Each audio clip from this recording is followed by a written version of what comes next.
pigs, again, have adapted to the cold. Thus, that means that range of wild pig, there's not really anywhere safe in Canada. Efforts are being stepped up in Ontario to guard against so-called super pigs that have been causing serious problems for farmers across the prairies and making growers in the United States increasingly nervous. An explosion of a different kind. These huge, very destructive feral pigs that have been bred in Canada. The worst invasive large mammal on the planet, and they are now a threat to Minnesota. We collectively do not want this species in Ontario. Brooke Schreier is part of the Invading Species Awareness Program with the Ontario Federation of Anglers and Hunters.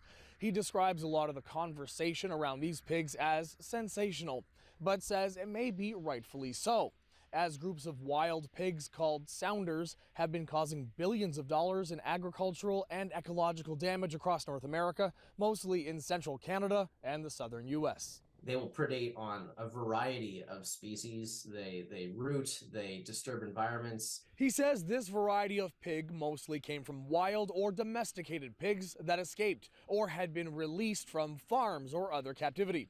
Then, after long periods of living and breeding in the wild, the pigs started to adapt to life in Canada, developing the larger tusks, longer hair, and thicker hide of a wild boar. It just means that their range is so much larger, right? Because, one of our main tools in combating invasive species is actually our climate. And he adds, in the romance department, these pigs are effective and produce some of the larger litters you'd expect from a domesticated pig. Wild pigs are capable of reaching sexual maturity around 6 months, so half a year old, and it's able to reproduce. And then they're having their own, litter of pigs, which then is reaching sexual maturity in 6 months. And so, as you can, imagine, it's quite exponential. Now, while these pigs have not yet established themselves in Ontario, there have been multiple sightings. In late 2021, a sounder of more than a dozen wandered into Pickering, an agricultural hotbed like much of the GTA and southern Ontario. That sounder causing some serious damage before being captured and euthanized.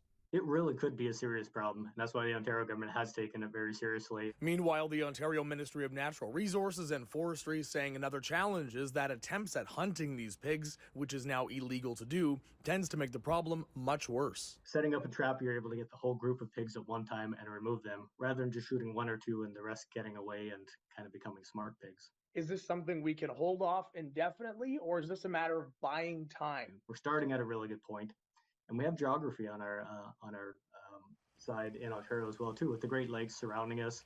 If you do spot a wild pig, you're asked to take a photo and contact the Ministry of Natural Resources and Forestry. For City News, I'm David Zura.